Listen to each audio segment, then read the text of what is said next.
Acknowledge the arrival of our mayor, Ms. Thea Liganto. Mayor,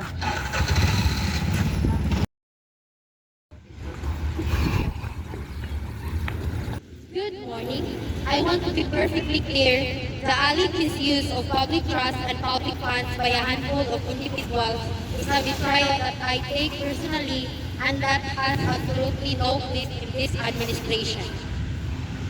I know many of you are here for answers and you deserve them. We were shocked and quite frankly angered to uncover evidence suggesting a scheme that overcharged the city by nearly $5 million on three major construction contracts.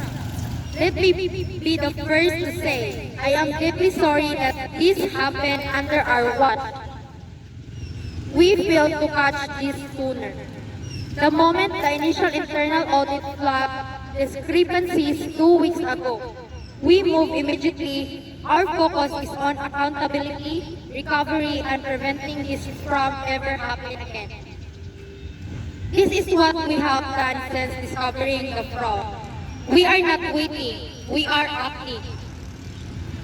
The three senior officials directly implicated, the Director of Procurement, the Chief Auditor of the Department, and a Department Manager, were placed on immediate unpaid leave 48 hours after the evidence was confirmed. They have since been terminated and their access to all municipal system revoked. We have already handed over a comprehensive file of evidence, including all relevant emails and bank records to the State Attorney General's Anti-Corruption Task Force. We are fully cooperating with the criminal investigation and are pressing for the maximum possible charges. We have filed a civil suit against the implicated private contracting companies to freeze their assets and seek for recovery of the $5 million in our overpaid funds plus punitive damage. Mayor, the public wants to know who on your political team knew about this and how high does the complicity go? I had no knowledge of, and I have absolutely no complicity in these criminal acts. The moment my internal audit flagged these issues, we acted and we acted decisively. The evidence we provided to the state AG points to the three terminated officials. If the investigation reveals complicity beyond that, we will pursue it. My team focus is on justice, not political defense. How do you expect the public to trust you when their tax dollars again when your own trusted leaders claim betrayed the trust spectacularly?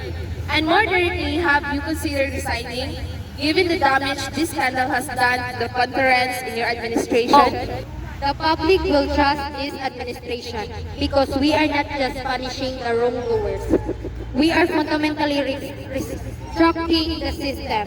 The Integrity Shield reforms are proof that I am willing to spend political capital to ensure fiscal security. My focus is on the work, the prosecution, the recovery of funds, and the building of more resilient city.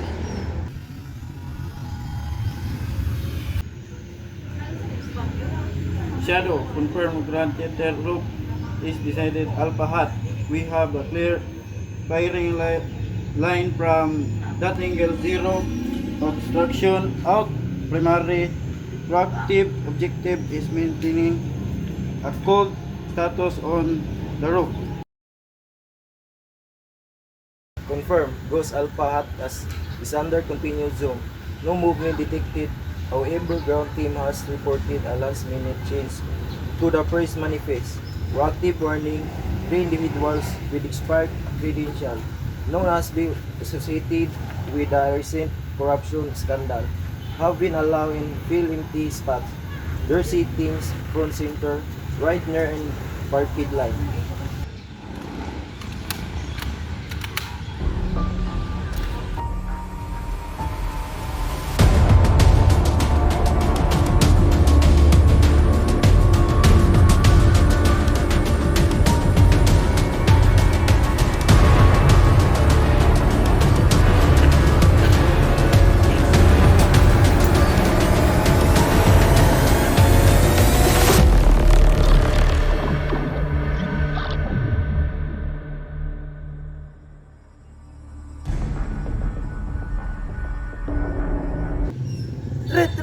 cover!